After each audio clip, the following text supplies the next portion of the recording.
नमस्कार। आप सभी दर्शकों का ज्ञान विज्ञान एवं रचनात्मकता के संसार शब्द सौरभम यूट्यूब चैनल पर हार्दिक स्वागत एवं अभिनंदन है। वर्तमान में चल रहा है वेदांत सार का अध्ययन। तो अभी तक आत्मा का विषय चला था और आत्मा के विषय के बाद क्या कहा गया था? नित्य शुद्ध बुद्ध मुक्त सत्य स्वभाव वाला प्रत्यक चैतन्य ही आत्मा है, ऐसा वेदांतियों के द्वारा निर्धारित किया गया था। ठीक है।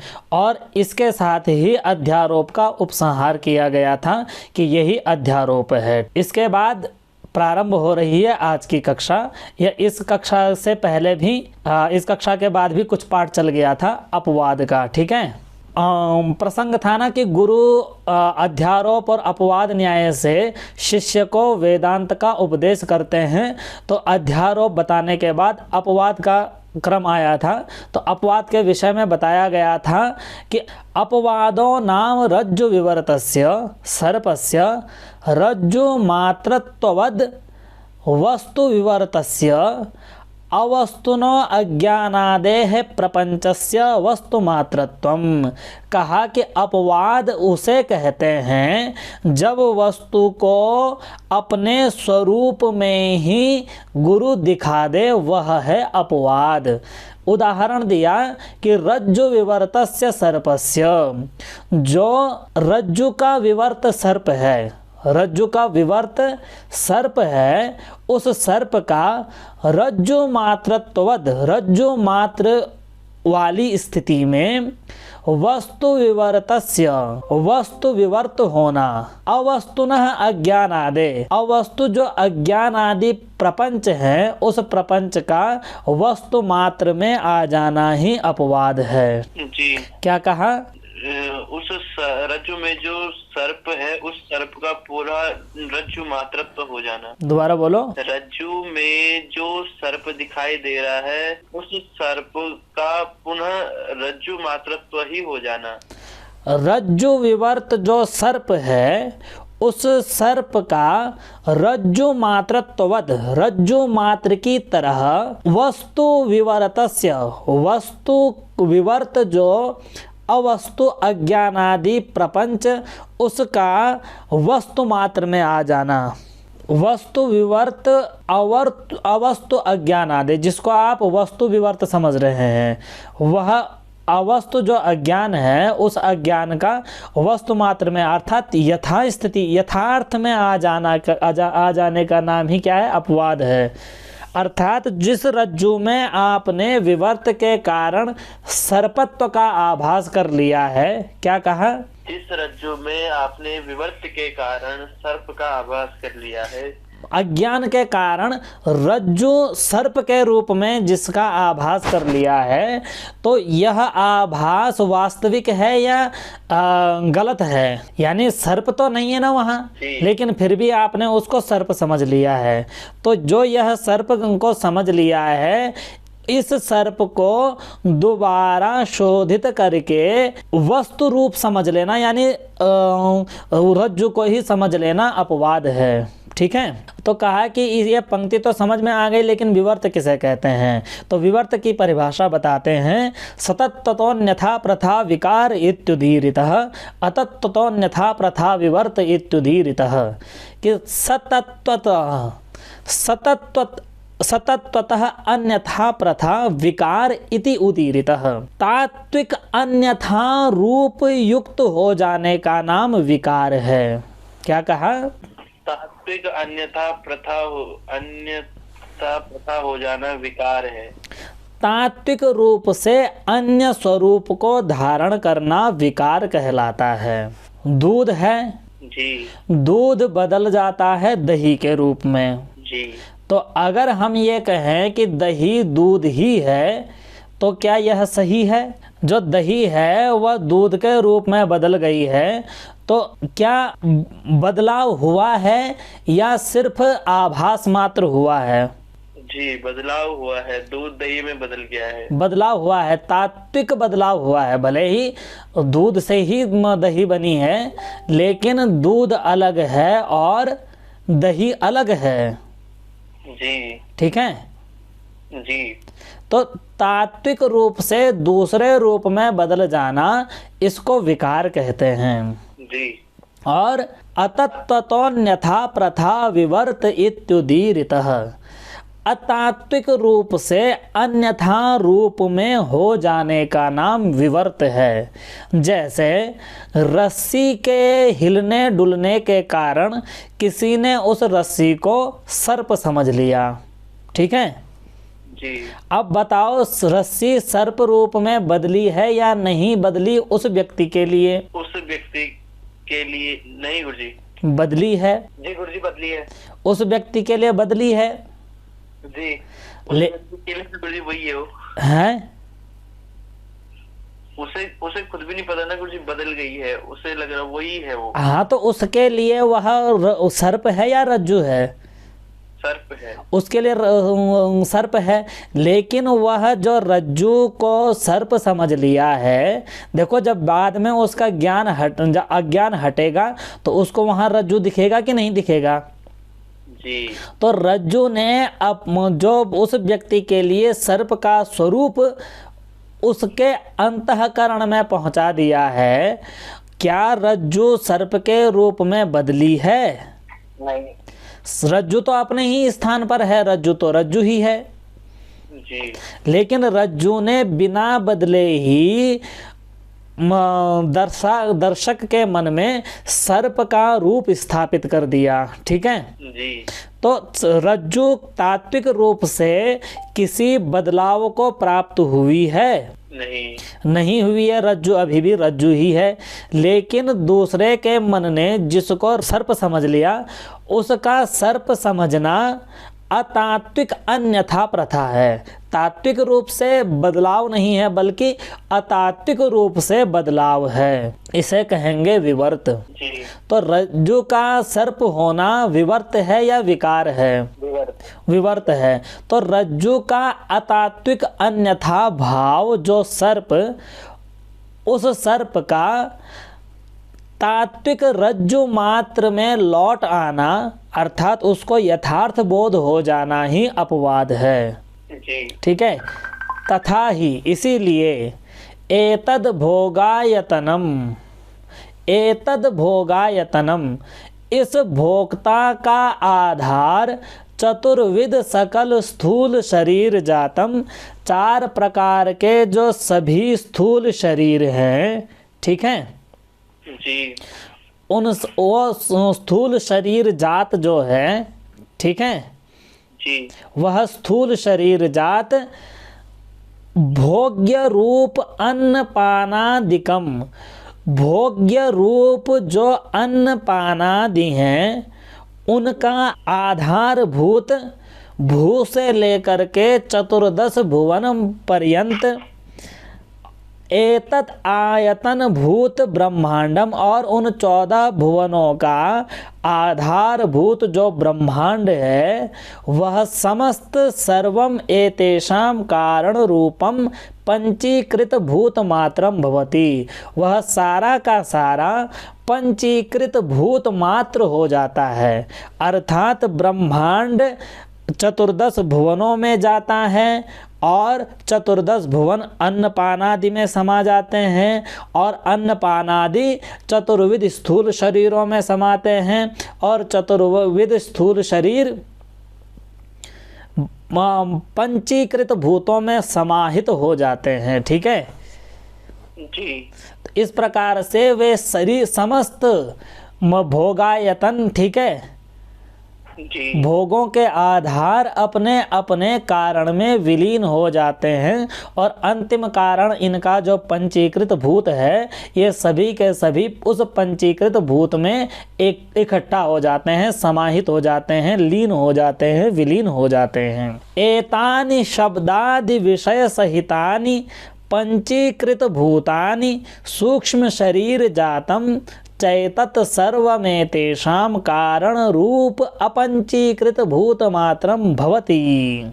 और ये शब्द के सहित जो पंचीकृत भूत हैं, उस पंचीकृत भूत जिसमें समस्त ब्रह्मांड से लेकर के सृष्टि समाहित हो गई है, और जो पंचीकृत भूत मात्र बच गया है, वह पंचीकृत भूत भी शब्दादि विषय सहित शब्द गुण, शब्द रूप रस गंध इत्यादि विषयों सहित सूक्ष्म शरीर जात, जो सूक्ष्म शरीर से उत्पन्न होने वाला है, उस सूक्ष्म शरीर जात के एतत् सर्वम एतेषाम, वह सब कुछ एतेषाम इन सभी के कारण रूप अपंचीकृत भूत मात्रम भवति, कारण रूप अपंचीकृत भूत मात्र हो जाते हैं। ठीक है, यानी जो स्थूल शरीर है वह सूक्ष्म शरीर का कारण भूत अपंचीकृत भूत में विलीन हो जाता है, जिसको प्रारंभ में कहा था,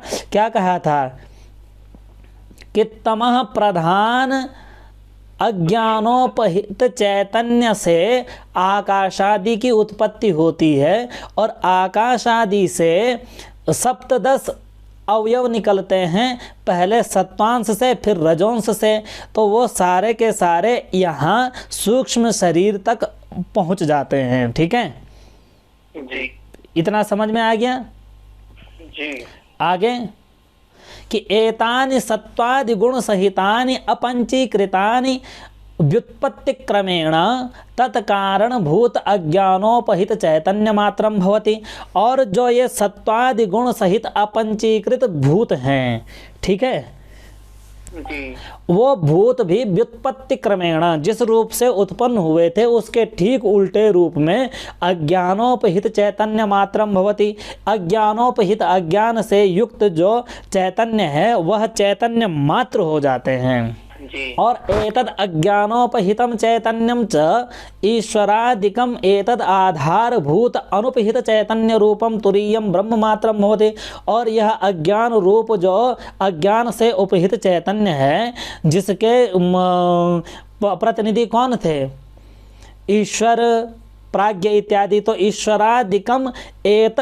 ईश्वरादिकम जो ईश्वर थे, विश्व वैश्वानर विराट इत्यादि थे, वो सारे के सारे अपने आधारभूत जो अनुपहित चैतन्य है, जो शुद्ध चैतन्य है, उस शुद्ध चैतन्य के में विलीन हो जाते हैं, उसी वही तुरीयम ब्रह्म मात्रम भवति, ब्रह्म मात्र हो जाते हैं।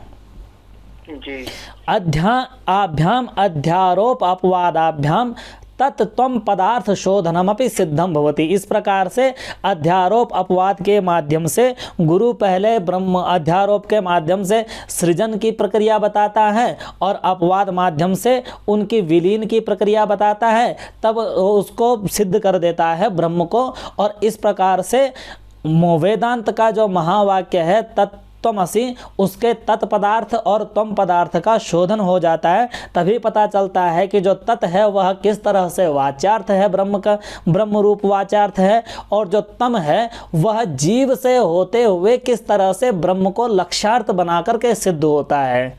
ठीक है, जी, क्योंकि त्वम के समय तो प्रमाता को त्वम का मतलब जीव दिखाई दे रहा है, यानी मैं, लेकिन जब उसका मैं अहंकार समाप्त हो जाता है तो वह तो किस में विलीन हो जाएगा, वो शुद्ध चैतन्य में हो जाएगा, तो वो नहीं रहेगा, शुद्ध चैतन्य ही रहेगा। इस प्रकार से जो शुद्ध चैतन्य है वो जीव से होते हुए ब्रह्म की प्राप्ति करवाएगा, तो इसीलिए तम पदार्थ का ब्रह्म जो है वो लक्ष्यार्थ होगा। जी, तो इस प्रकार से आरोप और अध्यारोप के माध्यम से तत्त्वमसि वाक्य का त्वम और तत्पदार्थ का शोधन भी सिद्ध होता है। ठीक है जी, यहाँ तक हुआ था कल का अध्ययन। जी, ठीक है, ठीक है, आगे आभ्याम अध्यारोपापवादाभ्याम तत्त्वम पदार्थ शोधनम सिद्धम भवति, तथा ही अज्ञानादि समष्टिः तदुपहितं सर्वज्ञत्वादि विशिष्टं चैतन्यम एतदनुपहितं चैतत्रयं तप्तायः पिंडवदेकत्वेनावभासमानं तत्त्वपद वाच्यार्थो भवति। तो कह रहे हैं तथा ही, इसलिए अज्ञानादि समष्टि एतद उपहितं सर्वज्ञत्वादि विशिष्टं चैतन्यम, अज्ञानादि समष्टि ही, अज्ञानादि जो समष्टि है, एतद उपहितम उपहितम, उससे जो उपहित है, उससे युक्त जो सर्वज्ञत्वादि विशिष्टम, सर्वज्ञत्वादि गुणों से विशिष्ट चैतन्य है। कौन है सर्वज्ञत्वादि विशिष्ट चैतन्य? ब्रह्म, ईश्वर। जी। ठीक है। एतत्रयम, ये तीनों के तीनों, ठीक है, तीनों तीन कौन से हुए? अज्ञान की समष्टि, एक, उससे उपहित चैतन्य, उससे उपहित सर्वज्ञत्वादि विशिष्ट चैतन्य दूसरा, उपहित चैतन्य, उससे अनुपहित तीसरा। जब हम बता रहे थे ना उस समय कि एक वन होगा, एक वृक्ष होगा, एक वन होगा, एक उससे अवच्छिन्न आकाश होगा, और चौथा होगा जो महाकाश है। जी। ठीक है। जी। तो हाँ, ये कह रहे हैं कि अज्ञानादि समष्टि, अज्ञानादि की समष्टि, ठीक है, जी। और उस समष्टि का जो प्रतिनिधि ईश्वर, जी। और शुद्ध चैतन्य जहाँ उपाधि भी नहीं है, जी। ये तीनों के तीनों तप्तायः पिंडवत, तप्त माने गर्म, आयः, अयः कहते हैं लोहे को, तो गर्म लोहे के तरह, तप्तायः, तप्त माने गर्म लोहे के, पिंडवत, पिंड की तरह, एकत्वम, एकत्वेन अवभासाना, अवभासमानम, जैसे गर्म लोहा, गर्म लोहे में गर्मी और लोहा अलग अलग प्रतीत नहीं होते बल्कि एक रूप में प्रतीत होते हैं, उसी प्रकार से ये तीनों के तीनों तद पद वाच्यार्थः भवति, जो महावाक्य है तत्त्वमसि, उस तत्पद के वाच्यार्थ होते हैं। समझ आया? जी, आप लेफ्ट हो गए थे। अच्छा, ये कह रहे हैं कि तद पद वाच्यार्थः भवति, तद पद वाच्यार्थ होता है। कौन होता है? तो कहते हैं अज्ञानादि समष्टि, तद उपहित सर्वज्ञत्वादि विशिष्ट चैतन्य, और एतद अनुपहित चैतन्य, ये तीनों के तीनों तप्तायः पिंडवत, गर्म लोहे के पिंड में एकत्वेन भासानाम, जिस प्रकार से गर्मी और लोहे के एकत्व का आभास जनों को होता है, उसी आभास की तरह महावाक्यार्थ, महावाक्य जो वेदांत का महावाक्य है तत्त्वमसि, उस तत्त्वमसि में तत्पद का वाच्यार्थ होते हैं। कौन होते हैं तत्पद के वाच्यार्थ? तो अज्ञानादि समष्टि, और तदुपहित सर्वज्ञत्वादि विशिष्ट चैतन्य, और तदनुपहित चैतन्य, ये तीनों के तीनों एकत्व बन करके तत्पद के वाच्यार्थ होते हैं। वो दृष्टांत दे रहे हैं गर्म लोहे की तरह। जैसे गर्म लोहा होता है तो लोहा, गर्म लोहे को लोग कहते हैं कि मैं लोहे से जल गया। जी। अब लोहे का धर्म दाहकता है क्या? नहीं। लोहे में दाहकता शक्ति नहीं है। जी। दाहकता शक्ति किस में है? आग में। आग में है, लेकिन हम कहते हैं आग से नहीं, हम कहते हैं कि किससे जल गया? लोहे से जल गया। तो उसी प्रकार से तत् यद्यपि किसका वाक्य किसके लिए है? ब्रह्म के लिए है, लेकिन चूंकि वह ब्रह्म इन तीनों को लेकर के छुपा हुआ है, इसलिए तत्पद का वाक्यार्थ ये भी हो जाते हैं। जिस प्रकार लोहे के साथ अग्नि का संयोजन है, इसीलिए अग्नि की दाहकता, अग्नि का दाहकत्व अर्थ लोहे के साथ मिल करके लोहे से जल जाना, यह भी चरितार्थ होता है, यह भी लोक में गम्यमान होता है। ठीक है जी। उसी प्रकार से चूंकि यह जो चैतन्य है, वह चैतन्य अज्ञानादि में भी है और ईश्वर में भी है और स्वयं में तो है ही, इसलिए तत्पद के तीनों वाच्यार्थ हो जाते हैं। ठीक है जी। एतद आगे क्या है? एतदुपाध्युपहिताधारभूतमुपहितं चैतन्यं तत्पदलक्ष्यार्थो भवति। अब कह रहे हैं एतद उपाधि उपहित आधारभूतम अनुपहितम चैतन्यम तत्पद लक्ष्यार्थो भवति। अब ऐसी अवस्था में, अच्छा ठीक है। तो एतद उपाधि उपहित कि यह जो उपाधि से युक्त और उस उपाधि का आधारभूत अनुपहित चैतन्य है, ठीक है जी। वह अनुपहित चैतन्य ऐसी अवस्था में तत्पदस्य लक्ष्यार्थः भवति, तत्पद का लक्ष्यार्थ होता है। तत्पद का वास्तविक अर्थ तो वही है, क्या? शुद्ध चैतन्य।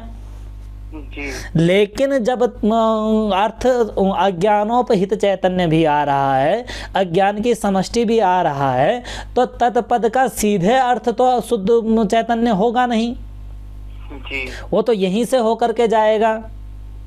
जी। तो तत्संबंधार्थ कौन होता है? लक्ष्यार्थ होता है। जी। तो इसीलिए एतद उपाधि उपहित, एतद उपाधि उपहित आधारभूतम अनुपहितम चैतन्यम तत्पद लक्ष्यार्थो भवति, तत्पद का लक्ष्यार्थ होता है, ठीक है। जी। अज्ञानादि व्यष्टि एतद उपहित अल्पक्यत्वादि विशिष्ट चैतन्यम एतद अनुपहितम चेतत्रयम तप्ताया पिंडवद एकत्वेन अवभासमानम त्वम पद वाच्यार्थः भवति। और जो वेदांत का महावाक्य में त्वम पद है, तत्त्वमसि, त्वम पद है, जी। तो तत्त्वमसि जो पद है वह त्वम पद अज्ञानादि व्यष्टि, अज्ञान की जो व्यष्टि है एकत्व वाली, जब हम एक एक एक विषय मान रहे हैं, जी। वह व्यष्टि और उस व्यष्टि से उपहित अल्पक्यत्वादि विशिष्ट चैतन्य, तो उसके उस व्यष्टि से उपहित अल्पज्ञ अनीश्वर अनियंत्रित्वादि विशिष्ट चैतन्य कौन है? ईश्वर। नहीं भाई, ईश्वर तो समष्टि का है, प्राज्ञ गुरुजी। प्राज्ञ है। वह प्राज्ञ और अनुपहित चैतन्य, जहाँ न तो अज्ञान की व्यष्टि है न प्राज्ञ है, जो शुद्ध है, शुद्ध चैतन्य, वह चैतन्य, ये तीनों के तीनों तप्तायः पिंडवत, गर्म लोहे के उद्धरण की तरह एकत्वेन अवभासमानाम, एकत्व रूप में अवभासित होता हुआ त्वम पद वाच्यार्थ भवति, त्वम पद का वाच्यार्थ होता है। अर्थात त्वम के कौन कौन अर्थ हैं? अज्ञान की व्यष्टि और अज्ञान की व्यष्टि से उपहित अल्पक्यत्वादि विशिष्ट प्राज्ञ और शुद्ध चैतन्य, ये त्वम पद के वाच्यार्थ हैं, ठीक है, ठीक है जी।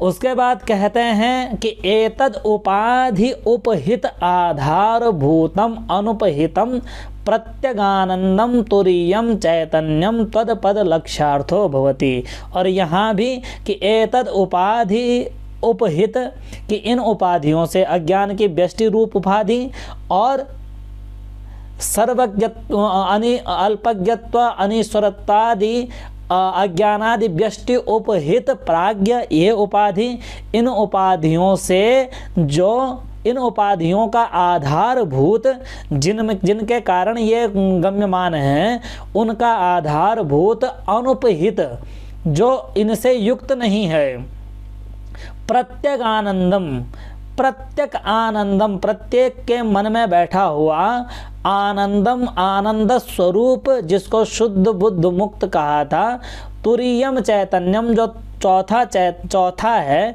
जो चैतन्य है, वह त्वम पद लक्ष्यार्थः भवति, वह त्वम पद का लक्ष्यार्थ होता है, ठीक है जी। तो इस प्रकार से ये 4 वाक्यों से, 4 पैराग्राफ से इन्होंने तत्पद और त्वम पद का विवेचन किया। ठीक है। जी। अब लेकिन समस्या ये है भाई, क्यों किया, किस लिए किया, क्या ज़रूरत थी, ये प्रसंग कहाँ से आया? तो ये सारा का सारा अभी आगे पढ़ोगे तब समझोगे कि क्या है ये। अभी इन्होंने बताया है, पूर्णतः समझ में नहीं आया है। आ गया क्या पूर्णतः समझ में? ना। बस ये तो आया है ना कि भाई लक्ष्यार्थ क्या है और वाच्यार्थ क्या है। जी। भाई अभी जैसे गुरुजी डंडा पकड़ के सिखाते हैं कि बेटा ये है, ये है, ये है, तो इतना तो हो ही गया है ना। जी। तो शुरू में 8वीं 10वीं में तुम लोग कारक याद ही करते थे, ज़्यादा दिमाग चलाते थे? नहीं चलाते थे, बस गुरुजी का डंडा याद रहता था कहीं मार ना पड़ जाए, और पूछते भी नहीं थे गुरुजी बुरा ना मान जाए।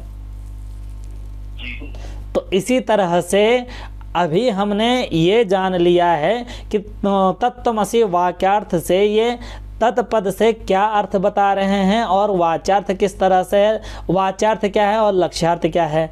इसी तरह से त्वम पद का वाच्यार्थ क्या है और लक्ष्यार्थ क्या है, ये एक किस्म से गुरुजी की डंडी से चिन्ह लगाए गए बताए हैं। किस तरह से वाच्यार्थ है, किस तरह से लक्ष्यार्थ है, ये समझना अभी बाकी है। ठीक है। तो कल ये महावाक्यार्थ को, महावाक्य को बताएंगे। ठीक है।